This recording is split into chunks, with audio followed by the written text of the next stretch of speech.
Welcome back to another episode of Venus Day Q&A. I'm your host with the most, Mr. Meyer with the fire. Here to take the collective vibration higher. Make sure you leave your comments, your questions for the next episode so I can answer them. Today we're answering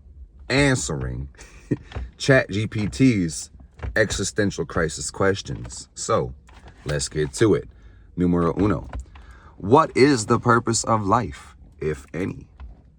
I submit that there is no purpose besides the one that you give for yourself. There's no meaning in this shit whatsoever. And that's either a really disillusioning thing or a goddamn liberating thing. I've been able to define it as creating your best version and giving that to the world. That's my purpose. I don't know about you, but that's what I find solace in. That's what I find excitement in. Living for myself is boring as fuck. I'm cool, don't get me wrong, man, but there's a whole world out here. There's people. We live in a society. So you're not going to find your purpose just looking at yourself. But also you won't find it wrapped up just in other people. So the question is, who do you want to be? Who do you like to be? Be that person and then go share that shit with the world. Next question, number 2. Is there an ultimate meaning to human existence or is it all random? Yes and no. We're a universe, right? So I submit that we are all one. My spirit runs through your spirit. We're all little waves on the ocean, but we are the ocean. And when you're done being a stupid wave, you'll become the stupid ocean, right? So, what is the motion in the ocean? That's my question for ChatGPT. Or for you and for me. So, random? No. Is there an ultimate meaning? Perhaps. But once again, gang, meaning is something that you give life, right? So maybe the meaning of life is to give life a meaning. Number 3, do we have free will or is everything predestined? Fuck yeah, we got free will. Explain to me this. If we didn't have free will, how the fuck could I do that? There you go. Number 4, what is consciousness and why do we experience it? Consciousness is the state of being aware, right? We experience it because that's our choice. Consciousness is the independent variable. Like we're all waves in this stupid ocean, but ultimately what you focused on is what you get. It's like you are the mouse, you are the clicker. You can move that shit around. You made a decision to watch this video. You chose to watch this shit as a result of your free will. So consciousness is the independent variable that governs your choice. You get what you pay for ultimately. So next question. Is there life after death or do we cease to exist? This one's crazy. I feel like we've been trying to figure this shit out since the dawn of time. Personally, I think you're going to be too dead to give a fuck. Too dead to care. If there is life after death, we'll fuck around and find out later, won't we? Do we cease to exist though? Hell yeah. Think about it. When your spirit leaves your body, you no longer get to be that body, that form. It's like leveling up in a video game or leveling sideways or getting held back a grade. I don't really know. Like I said, we're going to be too dead to care. So let's live our lives to the fullest and then we'll fuck around and find out later. And this is a trip, man. This gives me 10 more questions to ask ChatGPT, but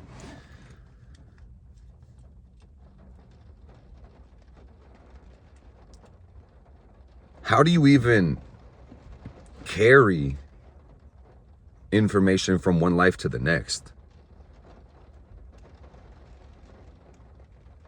Because your form will die. It transforms, so to speak. But at the end of the day, when you hop through that portal, hop through the abyss, it stands to reason that a part of you or you entirely would keep on going and then your shell form would stop. So life as you know it would stop, but hopefully life would go on. And I think it's crazy because that's not a guarantee. That's conjecture, that's speculation.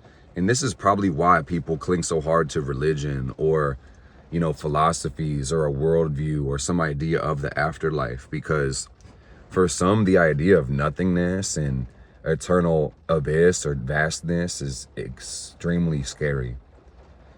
Me personally, it sounds pretty cool. It sounds like a wild ride. It sounds way more intense and way more exciting than anything you could ever experience within this life. And I don't mistake my words. I don't lust for death. I lust for life. And maybe that's the same thing, but is there a way to become immortal? I think that's the real question, ChatGPT. How can I immortalize my consciousness beyond death?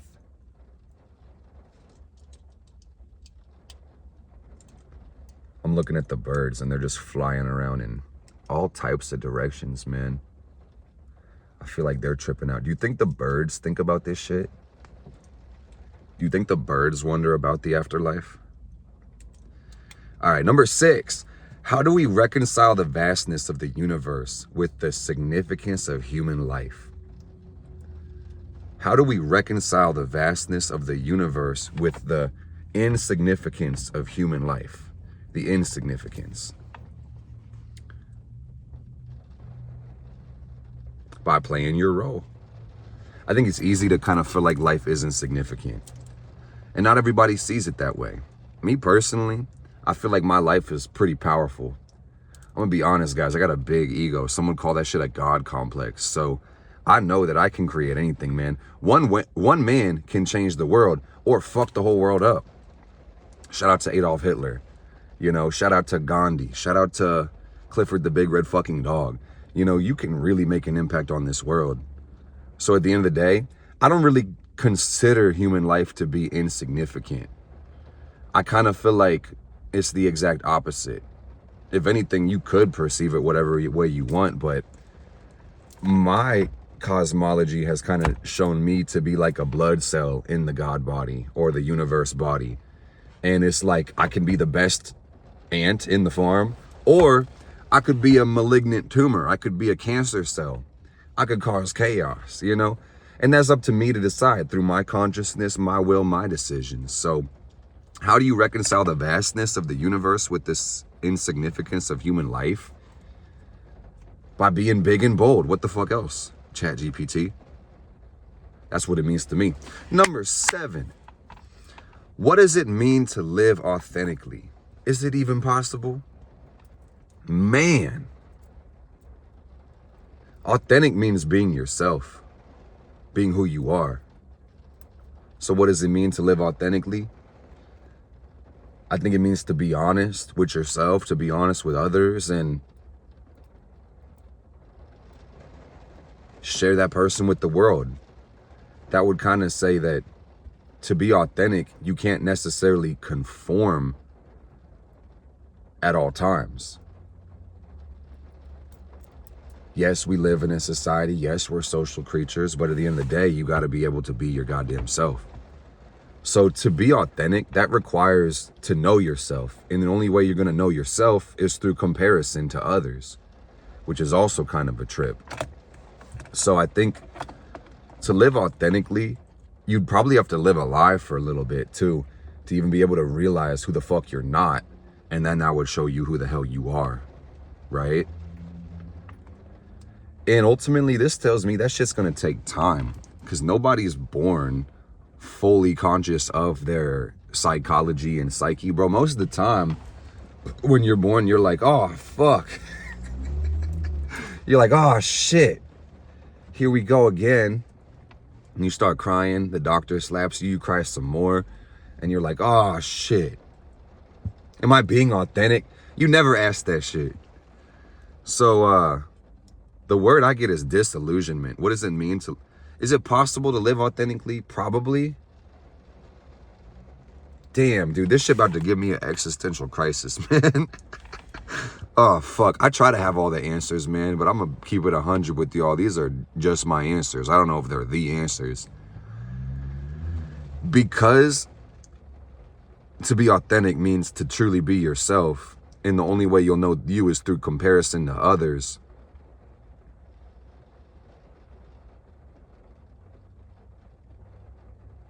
Maybe for some, it's not possible to be authentic.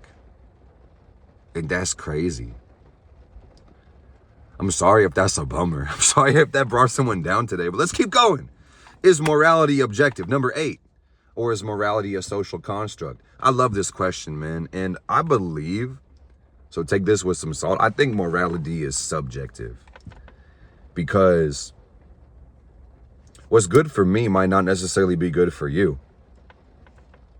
All right? So I think it's kind of hard to have a universal good, in the sense that in this world of separation, this world of duality, it's not one size fits all. I think in a perfect world, in a utopia, we would all be able to get along and we would all have this standard of conduct in order to guide our actions. But at the same time, it stands to my reason, if there is a universe, if there is this omnipotent power of creation, an omniscient power that knows everything is everywhere and is all powerful, that's literally pointless without duality. So that requires us to have subjectivity, right? And you can't even have an object without the subject. So if I had to vote, I would say, fuck no, morality is not objective. But at the same time, there can be certain scenarios and situations where you could say, damn, that's definitely the wrong thing to do. You didn't have to slap Martha like that, or you didn't have to turn up that hard, man. Or you didn't have to gas all the Jews. You didn't have to do the Holocaust. Hitler, why the fuck did you do that? That was the wrong thing to do. You know? I'm not making light of that, but at the same time, you know, it's just kind of a funny thought. Tragic time in the world. And sometimes I'd be thinking, like, if he didn't do it, would somebody else have taken the chance to start World War II and to attempt ethnic cleansing on certain people? This world confuses me and it makes me sad sometimes, y'all. I'm gonna keep it $1.50. Number 9. Does the universe have order or is it chaos? Why can't it be both?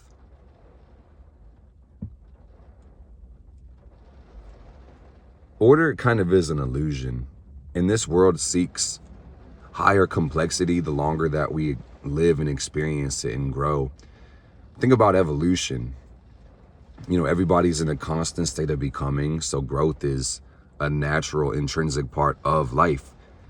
So, on that same logic, they're both intrinsic to the world. The world has chaos and it has order. And you better make love to both of them.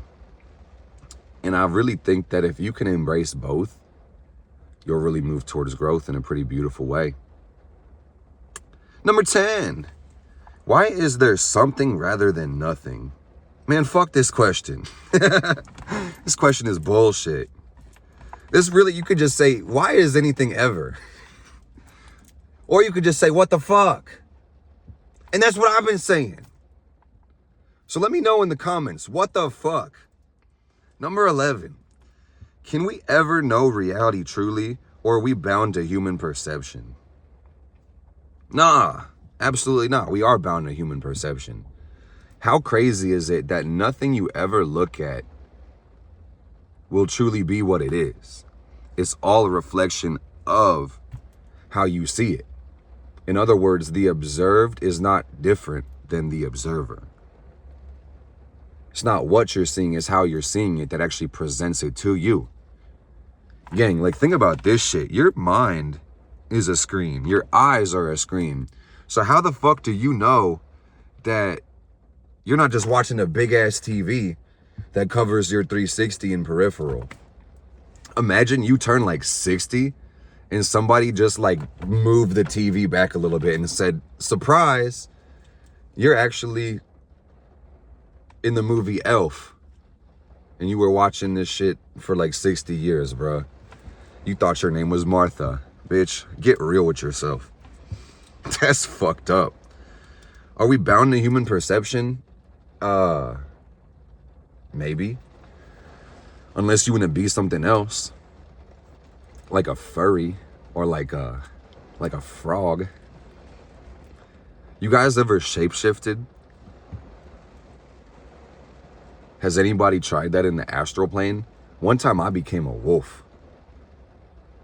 And also one time, bro, like the other day, I had a lucid dream, y'all. I want to talk about this shit. This is kind of way off track, but at the same time, this is my show, so fuck it. I'm gonna just do what the hell I want. And I had this lucid dream. I was flying around like a bat. It was so dope. And is that human perception? I don't really know, but at the same time, maybe. Because it's only through my human experience that I knew what a bat was. But I felt like when they said the spirit of God hovered on the waters, I felt like that was me hovering above the waters. I was flying like a kite or like Superman. So are we bound to human perception? Sometimes. Sometimes not. Try to experience life through the lens of an apple. What is that shit like? Maybe we are bound, because that's my human perception of an apple's perception. That shit fucked my mind. Number 12. What does it mean to be truly alive? Psh, not dead. Next question. No, it says also, are we living up to that potential? I mean, the living people are, hell yeah. But also let me go deep for a second, because I feel like this is actually pretty important. Maybe somebody needs to hear this shit. I think there's a difference between, living and surviving. There's a difference between playing to win and playing not to lose. I think to be truly alive, you would have to seek to live your life fully, right? And that would mean to dominate the fuck out of your fears, right? And I also think fear is an intrinsic part of life. Like if you look at the animals and maybe the plants, but definitely the animals, they're afraid of shit. Like if you get too close to a deer, it's gonna be like, ah. Bro, one time I got so close to a deer, it like barked at me. It was like, bah. It was sitting there with his or her babies, and I felt like this deer threatened to kill me. And I feel like it was like blowing smoke at me, because then it ran away like immediately. It was like, ah, and then it dipped. So, and I felt the fear. Like immediately it made me scared. So I was like, you were probably scared. So, how do we get here? The fear is part of life, right? And fear is part of your perception. Fear does protect you from danger, like a predator or whatever trying to bow on you. But at the same time, humans are afraid of weird shit, like social rejection or embarrassment or, subjective failures. And, those things might not necessarily be dangerous, but they could be dangerous. So I think, what does it mean to be truly alive? To not be a bitch. To not be a slave to your fear. To reconcile the paradox of fear. I don't know if anybody needed to hear that shit. Hopefully that helps somebody. If not, this is entertainment regardless. Number 13, the last and most powerful question, gang. This is going to be a short and sweet one. Like I said, if you want me to answer questions specifically, you put them on the comments below and I will check them out next time. And we've been working on consistency, gang. I want to really thank you for tuning into the channel, for subscribing. We've been going up and away, man. There's a shit ton of new subscribers and I love all of y'all. Welcome to the Fire family, gang. We about to turn up. And then it says, number 13, is suffering an intrinsic part of existence? And if so, what is its purpose? Is suffering an intrinsic part of existence? And if so, what is its purpose? What does it mean to suffer? I think the purpose is to turn up, man, because sometimes you got to have a time that's straight up bad to even know what's good. And that's this duality machine. And I don't know about you guys, but sometimes I long to not be in a duality world. I'll be feeling homesick. Like, damn, can I go back to mama's love or like the womb? Can I just be unborn? Can I go back to the point when we weren't divided? When everything was just everything and nothing was nothing? That shit would be hard. That'd be hard. That'd be lit as fuck. Is suffering intrinsic? I don't think pain and suffering are the same thing. So on some level, maybe not.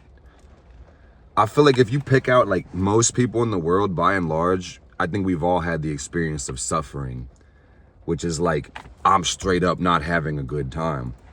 But also, on the same note, there's billions of people. There's gotta be somebody who's had like a great time all the time. So maybe it's an intrinsic part, but I think not necessarily. I think your reaction to life can create suffering. I don't know if you guys heard this thought, but I've heard in Buddhist philosophy, they say desire is the root of all suffering. But then I'm thinking like, damn, how the fuck are you gonna get rid of desire? So maybe the goal isn't to not suffer. Because if there was no desire, there'd be no fucking point of life.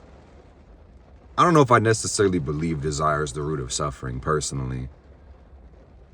But maybe the attachment to desire is the root of suffering. Because you don't always get what you want, man.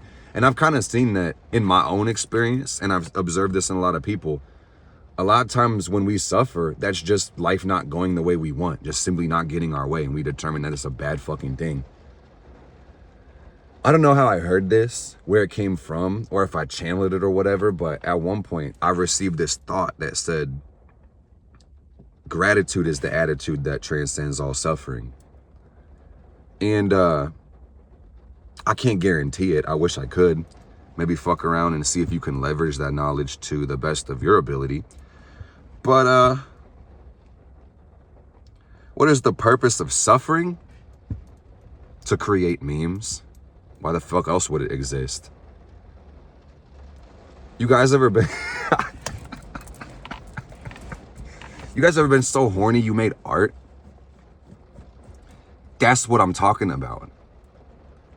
Desire is kind of like an agreement you make with yourself to feel bad until you get something. But if you long for something you can't even get, what the fuck are you supposed to do? So like, if we're bound to the material world of temporal existence, time and space, like, and you can't get off this shit, what are you gonna do with that pain inside of your heart? Create. Because you can't escape your fate. You can't run from life. So you better get busy living or get busy dying. And this comes from the lion, Mr. Meyer with the fire, my Leo son. I love y'all from the depths of my soul. It is Friday. And I kind of forget to do the astrology. So I'm going to give it to you straight up right now, gang. Just from my mind. I'm going to cast the chart in my head. Today, the sun is in Libra. So it's the season of love. Enjoy the beauty that life has. Today, the moon is in Leo. Feel yourself. Yeah. And also, Venus is in Scorpio. So the way we're loving is really deep and intense right now. And I feel like some of us really got that death wish. We're like, why do I exist? So hopefully this gave you some clarity. Because ChatGPT was having an existential crisis. And you know, when the robots are fucking up, you better check on the humans, man. The purpose of life is to create the person you admire and give that shit to the world. Create the person you admire. It's Mr. Meyer with the fire. Here to take the collective vibration higher. I will see you guys soon in the next video. Plan on going TikTok live tonight too, so I hope to see you there. Blessed be.